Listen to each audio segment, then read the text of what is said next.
I wanted to talk a minute about the Pakistani mulberries. I call it Pakistani black, but some call it Pakistani red, Pakistani purple, all the same. As far as I know, that's all the same. I've got 3 different ones. Okay, so this is my Ellie Cook, and it's actually called Cook's Pakistan. And then I have one from Burnt Ridge right here. And then I have one from Dave Wilson way over there. It's really tall. And so I got them at the same time. And so I was thinking, I believe some are on their own roots and then some are grafted. And a lot of the trees that I have are grafted. A lot of nurseries use the Russian rootstock because it's extremely cold hardy. Well, it doesn't like it here where we only get 100 chill hours. So nothing that I have does well that's on Russian rootstock. And so this is one that I believe is from Burnt Ridge. So it just really doesn't fruit that much, doesn't grow that well. Ellie Cook's does amazing. I think it's on its own roots, definitely.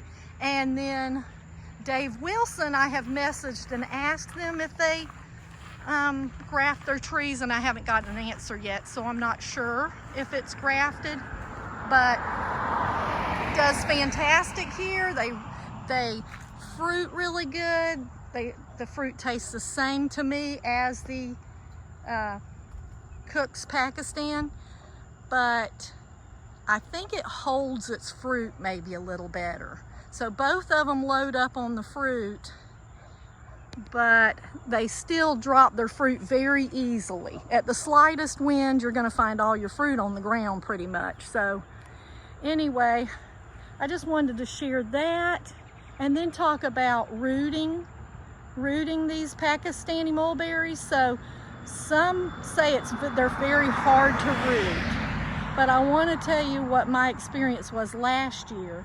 That was that I probably put 50 cuttings in 1-gallon pots or so, and 3 or 4 months later they were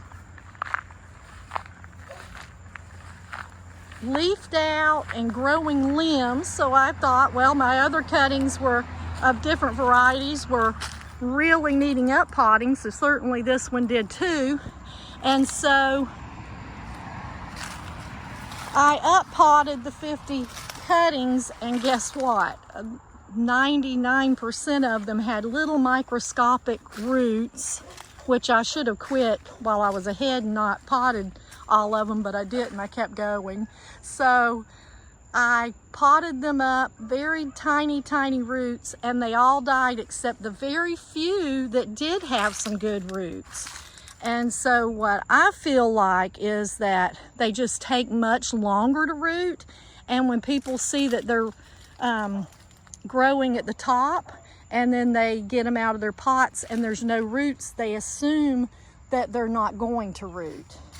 But I believe now, from my experience in doing more of them, that they just take longer to root, and they don't like to be messed with until they've got quite a lot of roots. So that's just something that I believe is true and my experience. And so Pakistani mulberries, they root just fine. They just take a lot longer. All right. Oh, and then I have one more thing to say. So if you I've already done a video on this, but if you have a Pakistani mulberry and it hasn't fruited, and you've had it several years, it's just not fruiting, many nurseries have trees that are from tissue cultures. So they're tissue culture grown Pakistan mulberries. And so that's fine. Just know that it's going to be possibly 4 years, I think average about 4 years before you get fruit, but you will get fruit. And it's not a male mulberry tree, because if it was, it would fruit. And the male mulberries, just Google it and look at what a male mulberry looks like versus a female, because they're very similar if you don't know what you're looking for, but they'll just put on what looks like fruit, but then it dries up and falls off.